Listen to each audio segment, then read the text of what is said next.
만약 어느 날 미국이 다른 나라 대통령을 군사작전으로 체포했다는 뉴스가 뜬다면 여러분은 믿을 수 있나요?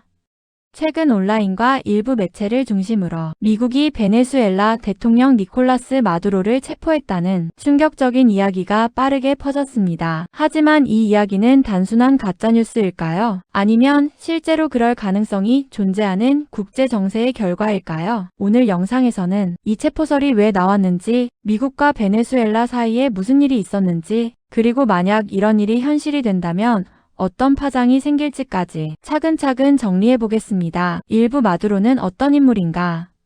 니콜라스 마두로는 2013년부터 베네수엘라를 통치해온 대통령입니다. 베네수엘라는 한때 세계 최대 수준의 석유 매장량을 가진 나라였지만 장기 독재의 경제정책 실패, 부패 문제로 현재는 극심한 인플레이션과 생필품 부족을 겪고 있습니다. 미국과 유럽 국가들은 마두로 정권을 권위주의적 독재 정권으로 규정하며 선거 조작과 인권 탄압을 지속적으로 비판해왔습니다. 이후 미국과의 갈등은 언제부터였을까? 미국과 베네수엘라의 갈등은 하루아침에 생긴 게 아닙니다. 특히 2010년대 후반부터 미국은 마두로를 향해 마약 밀매 연루, 테러 조직과의 연계, 민주주의 파괴 등의 혐의를 제기해왔습니다. 2020년에는 미국 법무부가 마두로를 마약 테러 혐의로 공식 기소하고 그의 체포에 최대 1,500만 달러의 현상금까지 걸었습니다. 이때부터 마두로는 미국 입장에서 범죄자라는 인식이 공식화되기 시작합니다. 3부 왜 체포설이 나왔을까?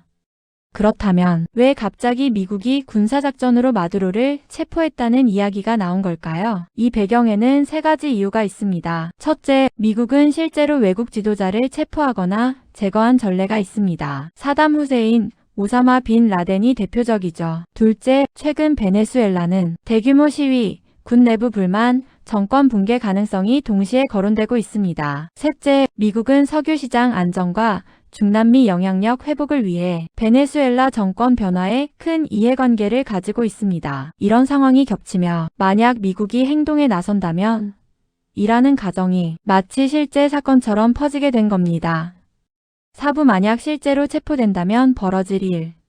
가정해봅시다. 만약 미국이 정말로 마두로를 체포한다면 그 파장은 엄청날 수밖에 없습니다. 첫째, 국제법 논란입니다. 다른 나라의 현직 대통령을 체포하는 행위는 명백한 주권 침해로 해석될 수 있습니다. 둘째, 중남미 전체의 반발입니다. 미국의 군사 개입에 트라우마를 가진 국가들이 강력히 반발할 가능성이 큽니다. 셋째, 세계 경제 영향입니다. 베네수엘라는 석유 국가이기 때문에 유가 변동, 에너지 시장 불안으로 이어질 수 있습니다.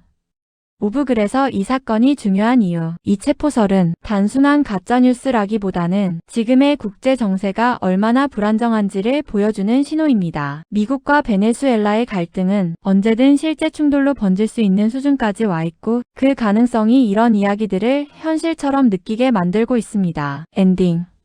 여러분은 어떻게 생각하시나요? 미국이 정말 다른 나라 대통령을 체포하는 시대가 올 수 있을까요? 댓글로 여러분의 의견을 남겨주세요. 다음 영상에서는 미국이 실제로 정권 교체에 개입한 사례들을 정리해보겠습니다. 시청해주셔서 감사합니다.